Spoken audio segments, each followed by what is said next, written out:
Ang Neuschwanstein Castle, na matatagpuan sa Bavarian Alps ng Germany, ay ipinagawa ni Haring Ludwig II ng Bavaria, na kilala rin bilang Fairy Tale King.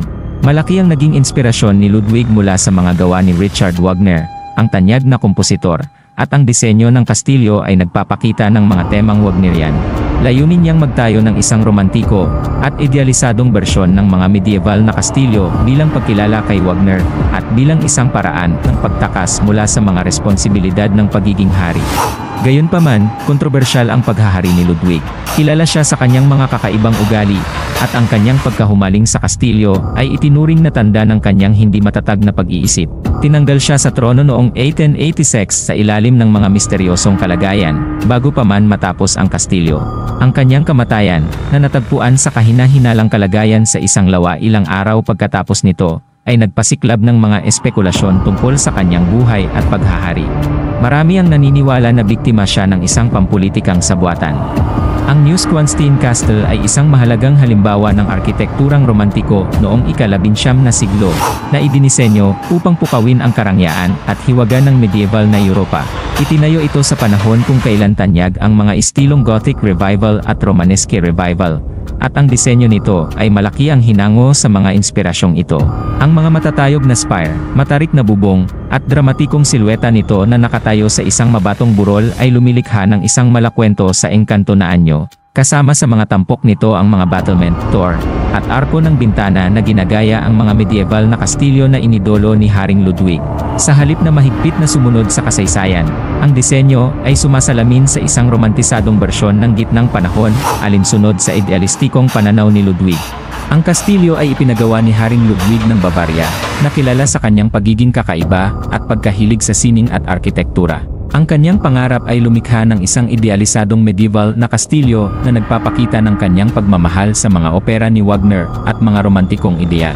Ang Neuschwanstein ay hindi idinisenyo para sa depensa o pamamahala, kundi bilang pribadong kanlungan ni Ludwig upang makatakas sa mga pressure ng pagiging hari. Ang konstruksyon ng Neuschwanstein ay nagsimula noong 1869 ngunit naharap sa maraming hamon. Determinado si Ludwig na lumikha ng isang bagay na hindi lamang engrande, kundi pati na rin makabago para sa panahon. Ang proseso ng pagtatayo ay tumagal ng higit sa 17 taon, ngunit hindi ito ganap na natapos dahil sa misteryosong pagkamatay ni Ludwig. Ang mga tor at mga detalyadong dekorasyon ng kastilyo ay nanatiling hindi tapos. Bagamat ito'y nilayon bilang pribadong kanlungan, pagkatapos ng kamatayan ni Ludwig, binuksan ito sa publiko. Ang interior ng kastilyo ay may mga nakamamanghang silid tulad ng Singers' Hall at Throne Room, ngunit marami sa mga dekorasyon ang nanatiling hindi natapos ayon sa orihinal na plano ni Ludwig. Matapos ang kamatayan ni Ludwig, ang gobyerno ng Bavaria ang nangasiwa sa Neuschwanstein Castle, at ito ay mabilis na naging tanyag na atraksyon ng mga turista, dinadayo ng mga bisita mula sa buong mundo. Sa kasalukuyan, dinarayo ito ng mahigit 1.5 milyong turista taon-taon, sa kabila ng hindi nito pagkakatapos. Ang kastilyo ay nagsilbing inspirasyon para sa disenyo ng Sleeping Beauty's Castle sa mga Disney theme park, na lalo pang nagpatibay sa lugar nito sa kulturang popular. Ang pagkamatay ni Haring Ludwig ay nananatiling nababalot ng misteryo. Noong June 13, 1886, natagpuan siyang patay sa Lake Starnberg sa ilalim ng mga kakaibang pangyayari, kasama ang kanyang psychiatrist na si Dr. Bernhard von Goden, na naging pangunahing tauhan sa pagdedeklara ng hari na baliw at sa pagtanggal sa kanya sa trono. Ang ilang teorya ay nagsasabing pinaslang si Ludwig ng mga pampulitikang karibal na nais tapusin ang kanyang kakaibang paghahari. Ang iba naman ay naniniwalang nagpakamatay siya, dahil siya'y kilalang dumaranas ng matinding depresyon at pagkabalisa.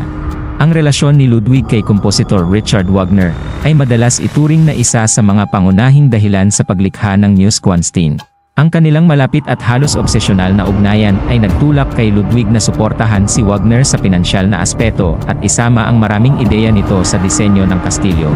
Ang mga opera ni Wagner ay nagbigay inspirasyon hindi lamang sa dekorasyon, kundi pati na rin sa konsepto ng kastilyo, na puno ng mga romantikong ideal, drama, at theatricality.